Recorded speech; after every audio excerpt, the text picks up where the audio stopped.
Assalomu alaykum hurmatli tinglovchilar.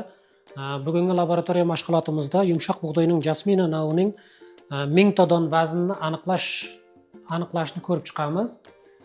Ma'lumki, urug'ning sifat ko'rsatkichlari amaldagi standart bo'yicha o'rtacha namuna asosida tahlil qilinadi.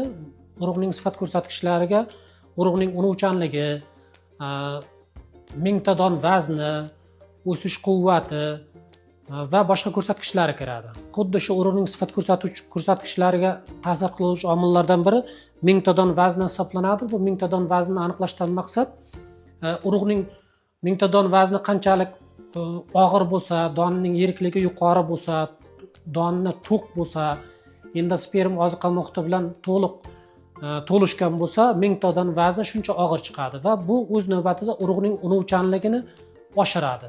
Va yana bitta jihati o'sha maydon birligida ekish me'yorini aniqlashda 1000 ta don vazni biz uchun muhim ahamiyatga ega bo'lgan hisoblanadi. Bug'doyda ma'lumki, bug'doyda 1000 ta don vaznni aniqlashda amaldagi tartib bo'yicha toza urug'laridan 500 tadan 2 ta namuna olinadi.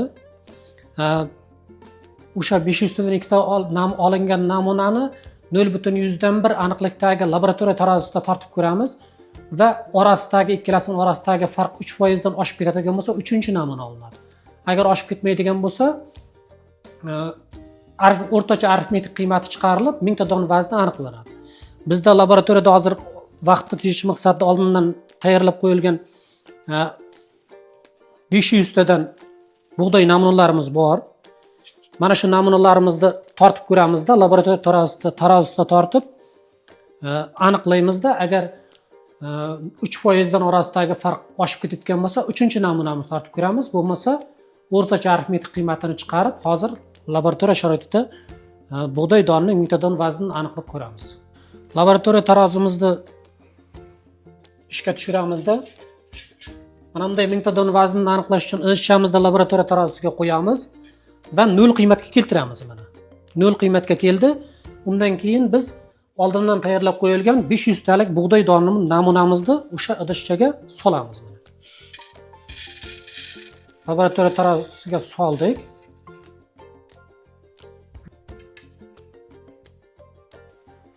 Namunamizning og'irligini belgilab olamiz va qog'ozchaga qayd qilib qo'yamiz bitta namunamizning og'irligini. Va ikkinchi namunamiz bilan orasidagi farqni aniqlab ko'rganimizda 4,1% ni tashkil etdi. Endi biz olishimiz kerak 3% dan ortiq bo'lgandan keyin 3-namunani tortishga majbur bo'lamiz. Bunda ham o'sha avvalgi namunadagidek qilib laboratoriya tarozisiga 500 donalik namunani tortib ko'ramiz.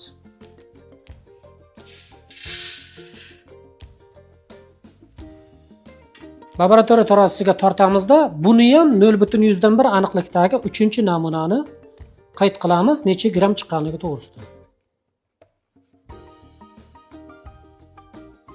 Va 3 ta namunani og'irligini tortib ko'rdik. 3 ta namunadan bir-biriga eng yaqin bo'lgan 2 ta namunani gramlardagi og'irligini olamizda, o'rtacha arifmetik qiymati bilan 1000 ta don vaznni bug'doyda aniqlaymiz.